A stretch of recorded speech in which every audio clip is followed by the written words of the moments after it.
We're gonna go live now. Okay.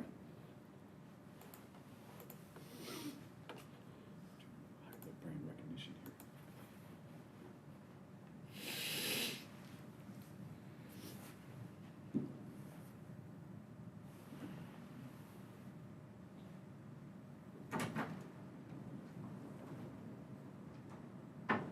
Okay, good.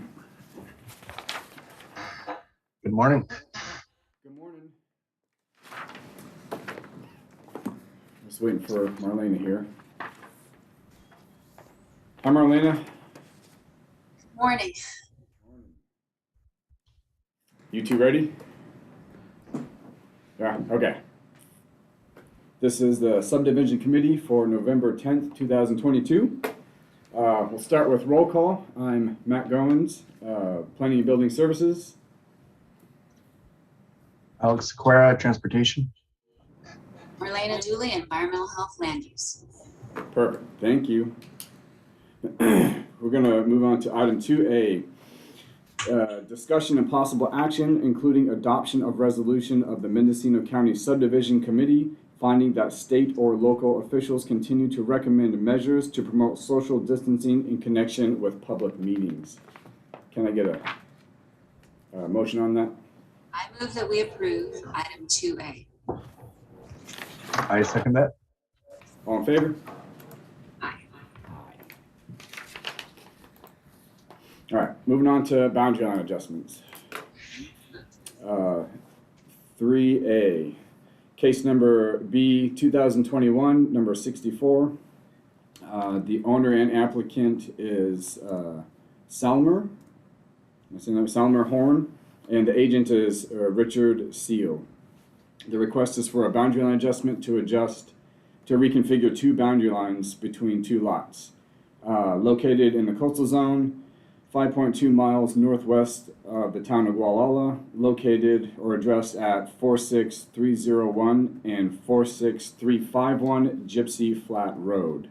Is there anybody here for this application? No. All right, seeing none. Environmental Health, do you have any comments? No comments. No comments. DOT? No comments. No comments. Planning is recommending approval of this project. With standard conditions, does it need? Yeah. I don't know that do we need to say standard conditions for all boundary line adjustments? It's kind of implied. Well, we'll find that out later, I guess.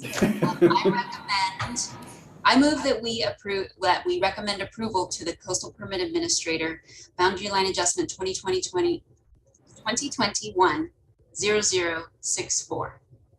I second that. Okay, all in favor? Aye. Aye. Okay.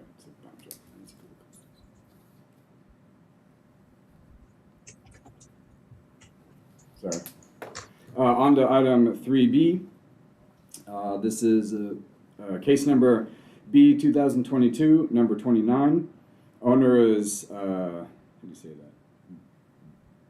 Bien Vi. Not sure how to say that. I'm sorry if I butchered your name. Applicant is David Hooten, and agent is Ron Brands. The request is a boundary line adjustment to reconfigure boundaries between two lots. Located 1.8 miles east of Hopland on the south side of State Route 175, addressed at 1801 and 1501 Highway 175.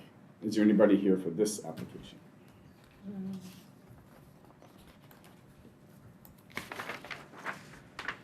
No. All right. Seeing nobody. Environmental Health, any comments on this? No comments. DOT? No comments. No comments. Well, planning is recommending approval of this boundary line adjustment. I move that we approve boundary line adjustment 2022-0029 with standard conditions. I second that. All in favor? Aye.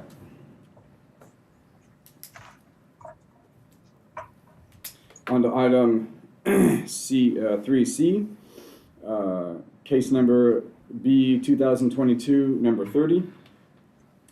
Owner owner is Summer Marsh Etel? Am I saying that right? The applicant is Vance Ricks.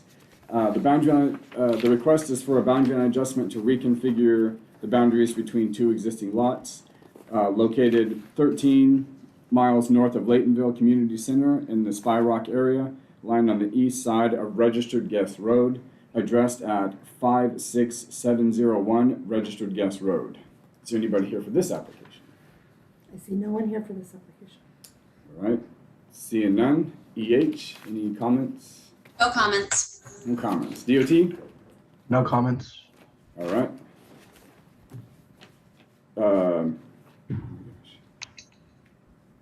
Planning is approving this boundary line adjustment, or approving it. Can I get a motion?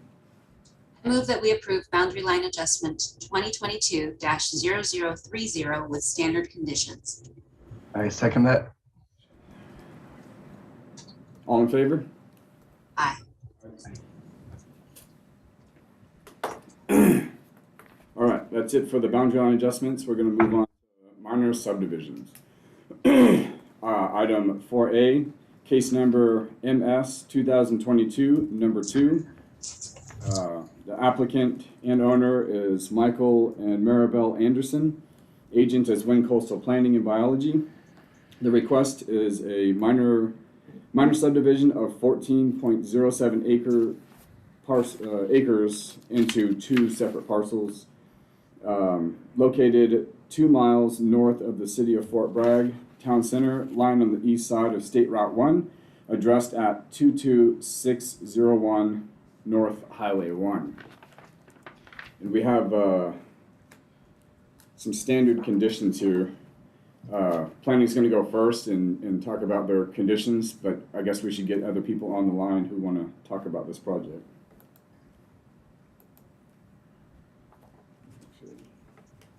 Good morning, everybody. This is Amy Wynn with Wind Coastal Planning and Biology. I am working on this project with my fellow planner, Tara Jackson, who is also in the Zoom, and she'll do most of the talking and I will fill in for you. So it's good to see you all. Looking forward to going through this. All right. Hi, this is Tara Jackson with Wind Coastal Planning and Biology. Hi, Tara. Do you have anything you want to mention up front before we start going into our sort of standard conditions? No, there's nothing that I want to mention up front. Okay. We're going to start with planning, and we're just going to kind of do a quick summary of, planning will do a quick summary of their conditions, their standard conditions. Aesthetics, number 1, and you'll get a copy of this, Tara. You'll get a copy of the completed subdivision conditions at the end. Perfect. Yeah. Number 1 is aesthetics, basically lighting and all the things you kind of already know about development and stuff like that, materials and stuff that has to be on the building plans. Number 6 is air quality, and that's for dust control and specific items for what they're looking for. Number 11, which is a biological resource, under the biological resource section. This is about the fee that needs to be paid to planning and building for an environmental fee. I think it's $2,959 or something like that. I don't remember exactly what it is. It'll be on the sheet though. 12 is cultural resources, any archaeological, discoveries that happen and has to be noted and brought to the planning and building services so they can address whatever you found. And then number 18, which is kind of best management practices. And there's a whole list of these. I'm not going to go through all of them, but you'll get the list and you'll be able to itemize what that means. And then CAL FIRE, and you'll have to adhere. Number 22 is CAL FIRE standards, whatever they have for their standard setbacks or whatever they're requesting of you. And also number 23 is for the local fire district, if there is one, that's you have to adhere to whatever they're requesting as well. And that's about it for right now for planning. We'll come back to planning with some other land use stuff, but we're going to move on to hydrology and water, and that will be environmental health. All right, we're going to start at number 24, which is 15-day notice for test pits being dug. I would like number 24. On number 25, which is the standard septic that needs a septic report for both primary and replacement, that will apply to parcel 2. Then we're going to, and stop me if I've got something backwards. Then we're going to go down to 28, which is the site map that's got to be scaled standard. And then 29, this subdivision qualifies for the inland proof of water. So it would be the first 1,200 gallon proof of water. Can you explain that? We don't experience that one very often. Well, yeah, good point. I'm looking at all the papers that explain it.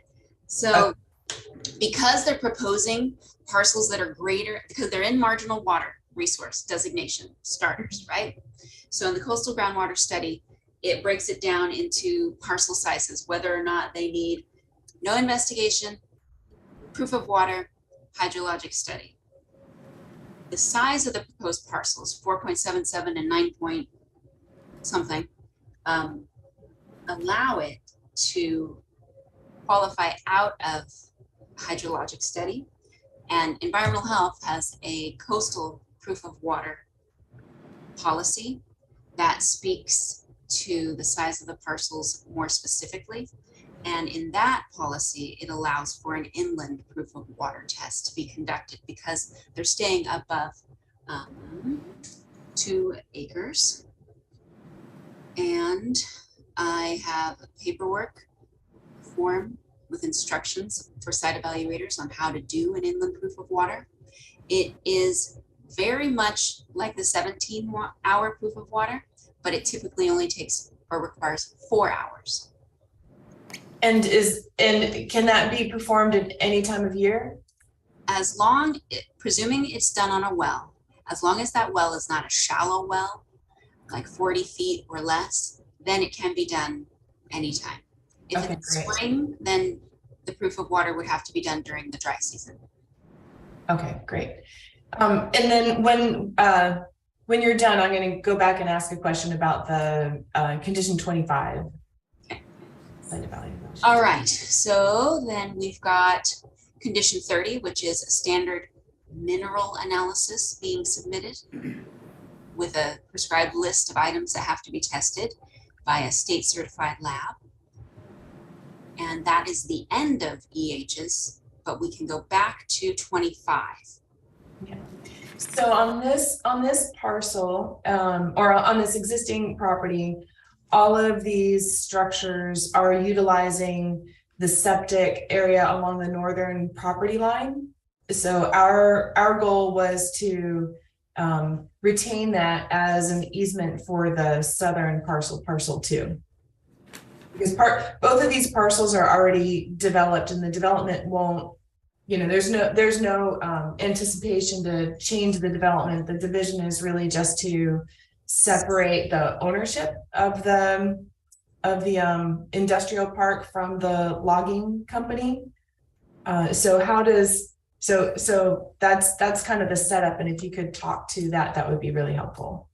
Yeah, we might have to continue it if that's the case. I don't have record of septic on parcel 2.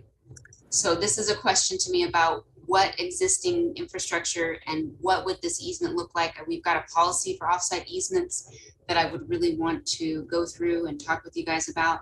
It's not typically recommended, but it's not impossible. So I have a lot of questions about that.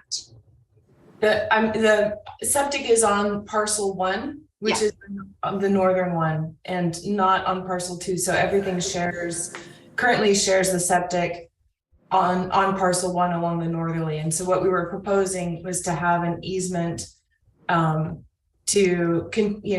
the septic lines. The septic lines currently deliver the effluent from the southern parcel, proposed parcel 2. On your map, what building is that? The office. So if you look at the exhibit map, I don't have that septic in my file. That's news to me. Is there any chance it's under a different address? Because I do have the 22601, which has all the northerly septics on there, and I don't have any on the office. Hey, So I'm gonna chime in here real quick. Jessie has her hand raised. I'm just curious if she can answer this question, if it's related to this, what we're talking about. Or is it something else? Related to this question, it is, I do not have any input about that proposed easement for services to be supplied from parcel 1 to parcel 2. Okay. Have a But you different, do have a question then? but not pertaining to the question on the floor. Okay, maybe we'll wrap this up with Marlena and the applicant, and then we'll come back to your question. I would like to state that I do have a question for EH after the agent Perfect. is done asking their EH questions. Sure. Thank you. So I was under the impression there wasn't any septic infrastructure on parcel 2 or proposed parcel 2. You're saying there is. That's news to me, and I need to find out more about that. okay. Let's see, I will work to see what I can find during the course of this meeting. But you know, I understand we might need to come back to that. Well, if your intent is not to have it continued, then what we could, yeah, the easement language isn't even in the standard conditions. We would need to include that specific language, and it's not typically used and it's not included. So sometimes we could check 2 boxes and hit or, but in this case, it would really need to be a special condition just for this site that's specific with easement descriptions and some other things. Gotcha. Hey, Jessie, did you want to ask your question to Marlena? Yes, thank you. Jessie Waldman, planner for this project. On specifically when you were reading condition 25, you said parcel 2, and then on parcel 29 for the proof of water, is that for both parcels? Or maybe it will be water easements that we're going to talk about as well as septic? Is that for both parcels, or is it Typically, for parcel 1 or parcel 2? Typically in the coastal zone, it's for each. I did not say each or any. Inland, it can be 1 proof of water can count for so many additional parcels, but in the coastal zone, it's each. Okay, so this inland zoned parcel, the proof of water is 1 test for the project. 1 test for each proposed parcel. Each parcel, so 1 and 2. Inland zone. Yes, so it's a 4-hour test instead of a 17 or a 24-hour or a hydro. Thank you. Perfect. All right. Are we good with environmental health and questions? And Amy, if you can come up with another address, maybe I'm in Ukiah. We can certainly see if Fort Bragg can scan me something lickety split. You bet. I'm looking.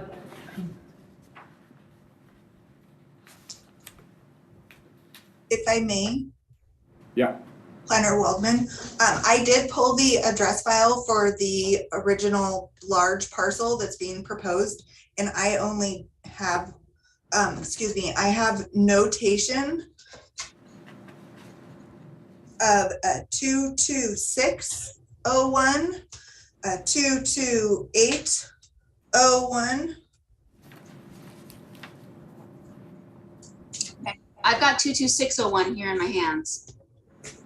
And if you would like me to, I can step down to EH, but I don't want to. I'm just available to do investigation during the meeting, but I don't want to miss the other department comments.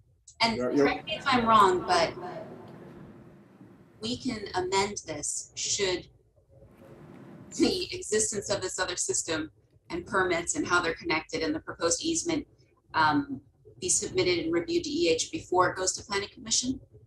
Yeah, these are recommendations, so I think we can. I don't see why we couldn't. Any thoughts on that or comments on that, Tara?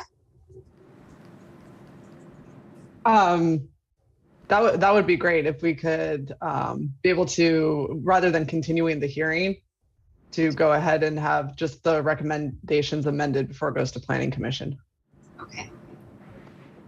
Just checking. Thank you. Okay, everyone satisfied with EH's comments and ready to move on? Yeah, I understand the lack of clarity, so I'm supportive. Okay, perfect.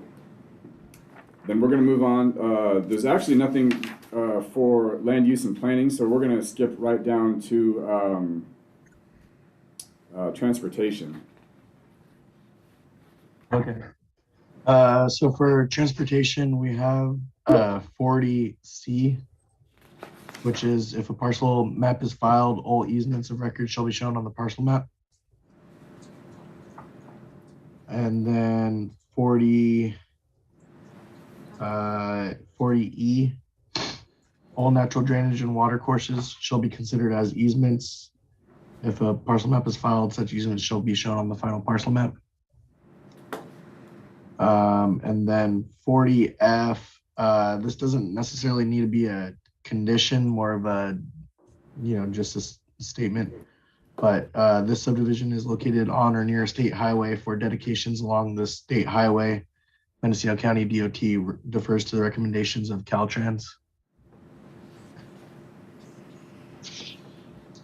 And then 41N, this subdivision is located on or near a state highway. For approach to the state highway, Mendocino County DOT defers to the recommendations of Caltrans. Is that it? Is that all you have for? Yep, that wraps it up. And have we, I haven't seen any, we haven't seen any comments from Caltrans yet, I think. Have any been received, any comments? Jesse Waldman, planner. I am actually have not received comment from Caltrans, and if you would like, I could forward this up to them again just to verify no comment. That would be super. Thank you so much. Perfect. Then we're going to go to a couple other special conditions. And it's nothing out of the ordinary. This is a planning condition. Setbacks have to show up on the parcel map, and any easements too. All that stuff you guys already know. And then let's see. Prior to the recording of the parcel map, a certificate from the Mendocino County tax collector stating that current taxes have been paid on the property, yada yada. That's pretty standard for this kind of procedure, and I'm positive you already know about that stuff. So, but that's yeah, that's it for our special conditions there. Do you have any comments or anything you want to bring up or add or concerns? I still have, sorry, for environmental health, I still have, we've come up with another question, which is regarding the water. Similar to the septic, there is a shared well on the property. So does that mean that we need to drill another well in order to test it, or can we, I mean, it's right at the property line, and the concept was to have an easement for that as well. Again, it's a totally developed property, and this is how it's been, it's been like this for like 25 years, sharing these resources for all this existing development. So I'm just wondering, do we need to drill another well, or is testing just that one well sufficient?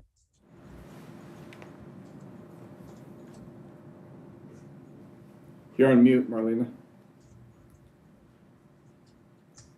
I was saying that touches on two things. One is that that's assuming that the well will meet the requirements for the subdivision of, the water. Presuming that that's the case, in subdivisions that propose a shared water source for their subdivision, we have required a water agreement that is approved by environmental health and county council. And I have some examples of those, but it is an additional special condition. Okay, we would like to have that added,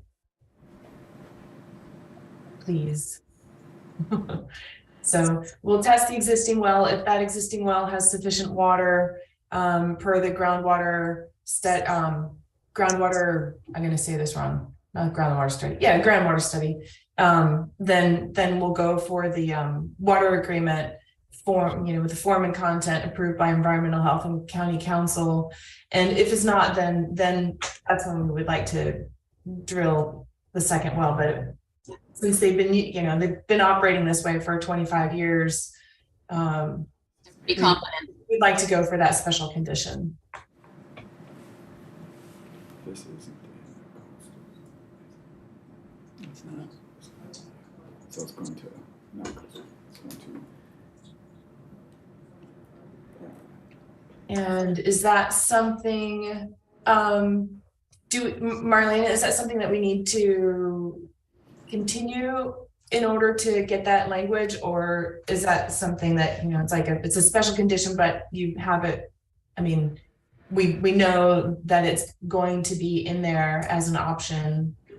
I was assuming that we were going to leave the condition as it is and amend it as we also amend the septic. Okay. In between now, I'll have to submit to planning written confirmation that I'm amending EH's recommended conditions to address those two items. Sorry, I didn't say that out loud. I just added it to the list. Yep. Let me, I'm going to make my note just to make sure that I'm slow think and understanding. And then the septic was special condition for the septic. So, and say that we find the other file and there's clarity on the other septic and where it is and what the easement would be, and that part gets squared away. Parcel 2 would still need a replacement area. Okay, no matter what, parcel 2 needs a replacement area. Okay. So we're for septic, we're reaching out to Andy anyway. You can reach out to whomever you wish. That is. I understand. Okay. So I'm gonna be pedantic, and pretty much everything is like 97% of this is all normal stuff that we see all the time, and then we will go with your the recommended conditions that everyone has today, with a potential amended recommended conditions with environmental health after we do some more work on our end on the well. We'll do the inland proof of water on the existing wells. If that proves enough water, then we'll ask for this special condition. If not, then we'll drill the second well and test that. And then the second item for septic, we will need, no matter what, we'll need to identify a replacement field on parcel 2, as well as provide more information about that connectivity between existing connectivity, and see if that's and we'll just go from there. Yes, so I agree that there's potential to remove condition 25. It would be replaced with 26 for just parcel 2. Gotcha. Which is the replacement area only for parcel 2 that we just covered versus primary and replacement. And the water agreement, that's going to take some, I've got to write up a special condition, and I'll have to work with Jessie and give her that and share with you, of course. She can. You got it. Cool. Keep us all on the same page for this or that. Cool, you got it. And I don't anticipate, and so back to planning and transportation. Thank you, Marlena. For Caltrans, I don't anticipate anything from Caltrans because this is the current encroachment. You know, it seems to be very above standard to accommodate all the huge trucks that come in and out. So I just, you know, I would, however, like to just get confirmation from Caltrans that they don't have any comment, or the comments are not surprising. So I do appreciate that extra effort there from Jesse. And I think that's it. Tara, do you, I know I said Tara was going to do all the talking, but we had a little bit more complication than I anticipated. And I'm more familiar with the site, because it's down the street from my house and I shop here and I know the Andersons well. So I've been on the property a lot. Tara, I don't have any more questions or comments. Do you? I do not have any more questions or comments. Thank you, Okay. Amy. Great. And thank you. Thanks, you too. To Subdivision Committee. Hey, Jesse, you had questions or a question? I do, thank you. Well, then planner, with the amendments that are being discussed regarding environmental health, would that require this project be brought back to the subdivision committee? I'm not familiar with this process, and so I just am wondering if I need to ask for this to be rescheduled. It doesn't sound like we're asking for a continuance, but I need to just understand. I don't think we need a continuance because we're making recommendations that are subject to change, as long as they're set in stone before it goes to the planning commission. Then yeah, I don't know that we have to continue it. I think we can move forward, but if Russ, are you listening in? Can you chime in on that? I hope you're listening. Yeah, I'm here. So I think it depends on the nature of the conditions. If it's just buttoning something down, I think you can go ahead and approve it now and then, you know, finalize it later just through correspondence. But if it's something that does need to be changed, then you would probably need the approval of the committee overall. So I would say right now, go ahead and recommend the conditions as they're written, and then we'll play it by ear in the future to see what kind of changes need to be made. Okay. And so then to Russ, then if we're anticipating special conditions, I mean, if right now we're anticipating the concept of the concept of the content, I guess, of the two special conditions for well and septic. And I'm wondering if those are not going to be entirely new concepts. There's stuff that we've been discussing here in a public manner. Do you think the likelihood of not having to come back to you know, a noticed meeting this is going to be an inside out. Do you think it would be a high likelihood or moderate or low likelihood that we'd have to come back based on the fact that we've been discussing the content of this stuff? In this particular circumstance, I would say it seems unlikely that you would need to come back for this, because probably what Marlena would need to do is just figure out the details of that, and then she could correspond with Alex and Matt directly, and as long as everybody was on board, then Jesse could just run with that condition to PC. Okay, sounds good. I understand. Okay, great. Thank you. With that, I don't have any more questions. Jesse, did you have your hand up still? Or yeah, what you got? Thank you for the clarification about if agreement to the amendment that proposed, then we don't need to come back, is my understanding. Yeah. I would like to say that I did reach out to the Coastal Environmental Health Office, and they do not have an address file for 22801. Thank you. Perfect. And that Thanks, is all I Jesse. have. Thank you. So with that, I will say with adherence to the recommended conditions as written, of approval to the planning commission, planning is recommending approval to the planning commission. Super. That was a little confusing, I'm sorry. So I move to approve the recommended conditions to planning commission for Yeah, you do. for subdivision 2022-0002. I second that. All in favor? All right. Great. Thanks, you guys. We'll see you later. Thank you. Thank you.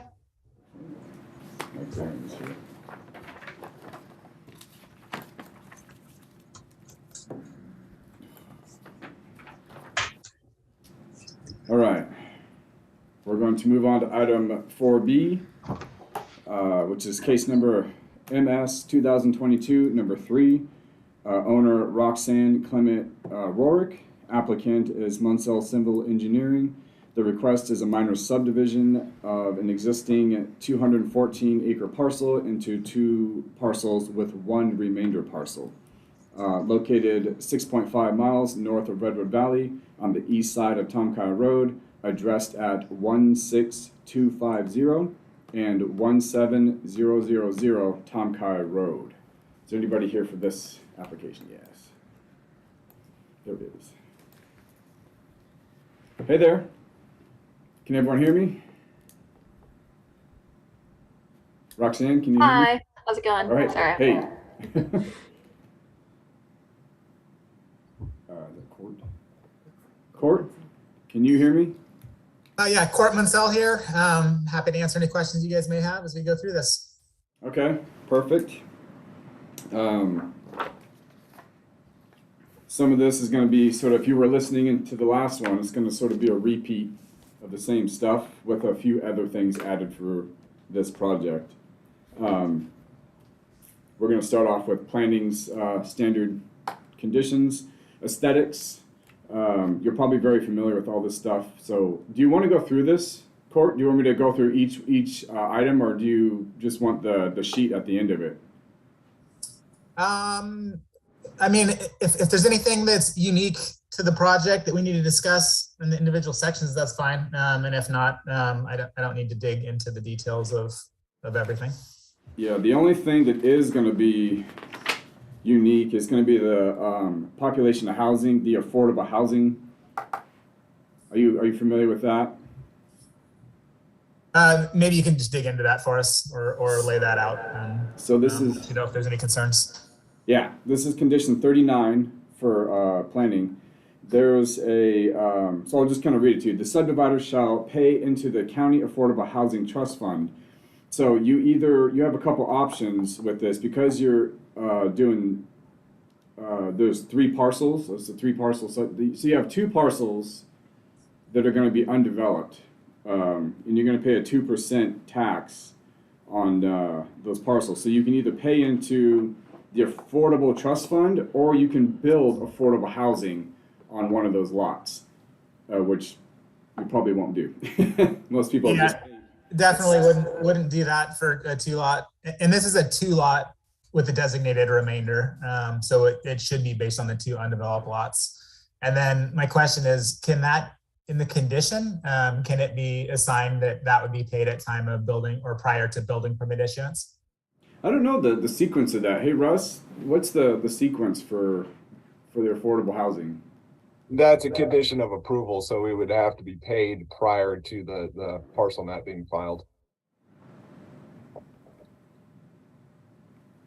Okay. So after planning commission approval, but before final. That sounds correct. Correct. It would be within that 2-year period after the PC gives tentative approval, when you're doing your road improvements and your, well and septic and all that stuff. Prior to satisfying all conditions and recording the parcel map, correct? Correct. Yeah. And that's the only really, the only thing you'll probably be unfamiliar with. I mean, it sounds like you're already kind of familiar with it. So other than that, that's everything else is pretty standard for planning. We're going to have one more, but we'll get to that at the very end here. So we're going to jump over to environmental health and let them talk about theirs. Hey there. So Court, it's really standard conditions. I'm gonna have item number 24, which is requirement of advanced notice, 15 days if test pits are going to be dug. I do know from reading the packet that you've done a lot of that work already. But should more work happen, we reserve the right to be notified at least 2 weeks in advance. And then number 25, which is a site evaluation report for primary and replacement for parcel 1 and parcel 2. And the remainder upon development. Russ can correct me if that language is incorrect. And I do acknowledge that I see a lot of the report in the planning document, but none of that has actually been submitted to environmental health. So all of that has to be submitted for review and approval. I also saw a note that a water test has occurred, but again, it hasn't been submitted to environmental health. So I see that a lot of work has been done. I don't have any of it in my hands. And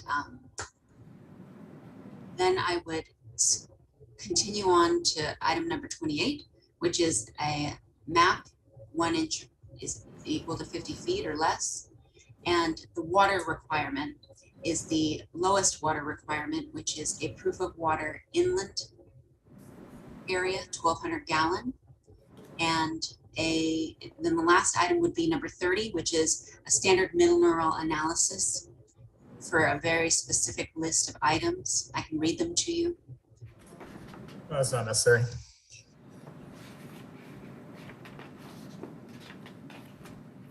That's all you have, Marlena? Yes, that's sorry. All right. Marlena, just for clarification, so when we upload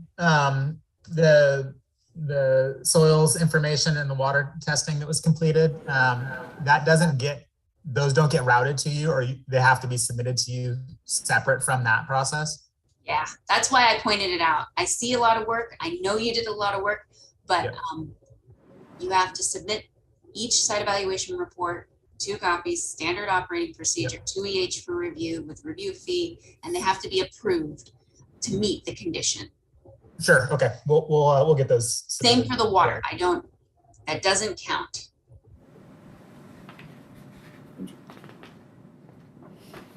All right. Court, are you good? Yeah, that's Okay. no problem. Okay, perfect. We're gonna move on to DOT and their conditions. All right.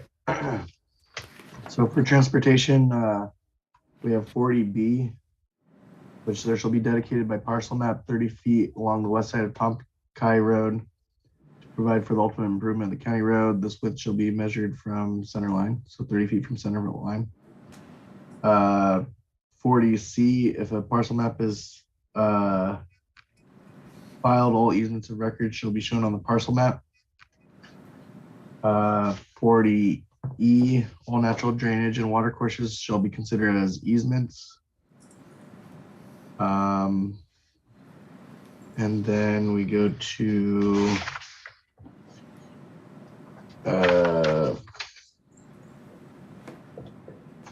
40L, if approval of a tentative map is conditioned upon improvements, the subdivider shall notify the county transportation when improvements have been completed. 40M, or this is 41M. Oh, no, sorry. Yeah, 41M. Any proposed work within the county right of way requires an encroachment permit. And then I have a special condition. A note shall appear on the parcel map for parcels 1 and 2, stating a residential driveway approach is required to be built prior to any development in accordance with Mendocino County Road Standards A51A, or as modified by applicant and approved by Department of Transportation. So the approaches for parcels 1 and 2 don't necessarily need to be done to finalize the subdivision, as long as no development occurs. It'll just be upon development. Understood. No issues there. Perfect. Marlena, do you have questions? Yeah. I just realized I misspoke. When you submit for subdivision, you have to submit 3 copies of each SCR, not 2. Got it. Thank you.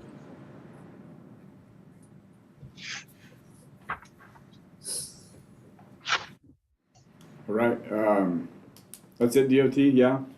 Yep, that's all Okay. we have. There's three more special conditions. Two of them you already know. One of them is about the setbacks showing up on the parcel map and easements and stuff like that. The other one is showing that, you know, proof of ownership, or, you know, the taxes have been paid to the tax collector. And the last one is a condition, certificate of compliance shall be recorded for the remainder parcel. You're familiar with that, I'm guessing? Yes. Yeah, okay. Other than that, that kind of concludes the conditions. So, I don't know if I should say, I said it last, Russ? Yeah, I just wanted to see if EH and DOT wanted to go through the conditions that would be applied to the remainder parcel for that conditional CC. If it's just all the same conditions for parcels 1 and 2, that's fine. Ooh, That would save time. yeah, that is good. Mine would be standard septic primary and replacement, so number 25.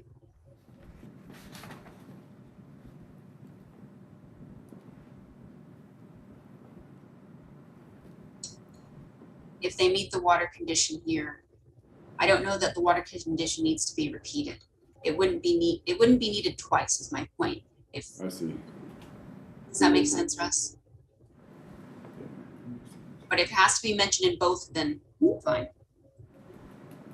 Okay. No, so basically anything that is not captured by the conditions present for 1 and 2 that would apply either specifically to the remainder parcel or additionally to the remainder parcel. Then just the septic report for the remainder.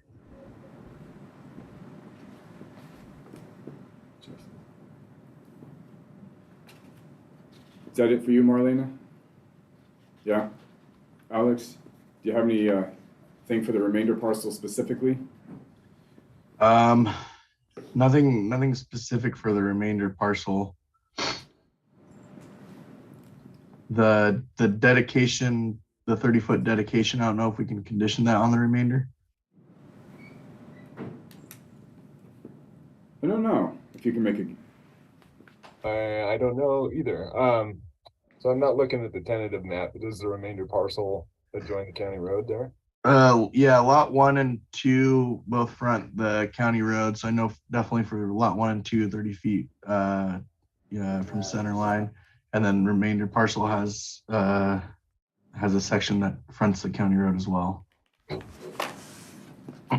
Okay, I'm just trying to think of the process for getting that done because that requires board approval. And we don't typically have a process for the board to review conditional CCs.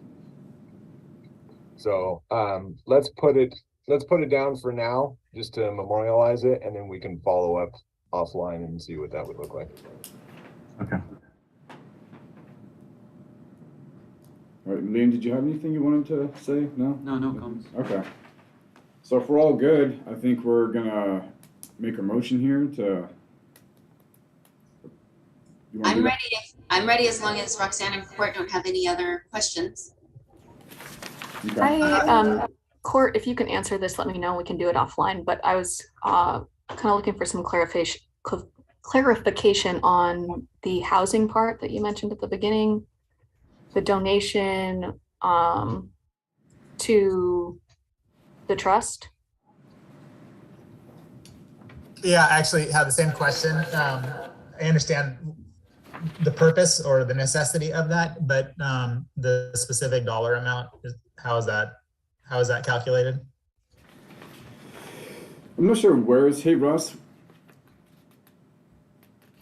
Do you know So where? that is, let's see, it's chapter 20.238 of the Mendocino County Code for inclusionary housing, and it's based off of the median home value, which is calculated by the assessor's office around March of every year. So right now, the current median home value is $553,000. So this would be 2% of that, which I think is about $11,060. For each parcel? No, total. Oh, okay.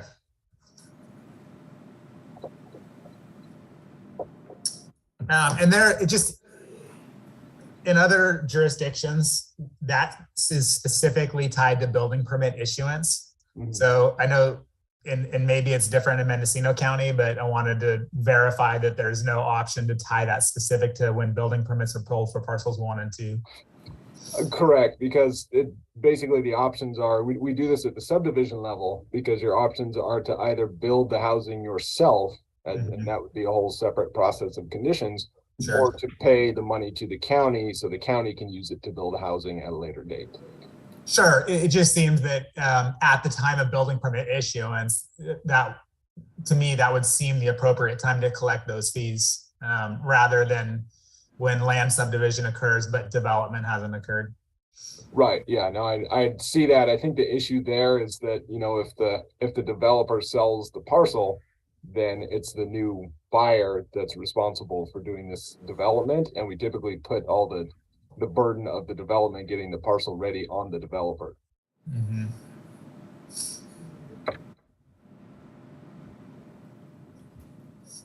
Perfect. I'm Thank you, smiling a Rose. little bit because my dad, whose this properties was in affordable housing development. So if it were him still, he might be interested in that. Okay, that's good clarification. Thank you. Thank you, Russ. If that's it from the applicants, Marlena can go ahead and. I move that we approve the recommended I move that we recommend the conditions for minor subdivision 2022-0003 with the planning and building special conditions and the single DOT special condition. I second that. All in favor? Aye. Aye. Perfect. All right. There are no pre-application conferences, so we're going to skip that one. Item 6, matters from staff. No items, nothing, no comments. Then we're going to move on to item 7, which is adjournment. Can I get a motion to adjourn? I move that we adjourn. I second that. All in favor? Aye. Bye, guys. Aye.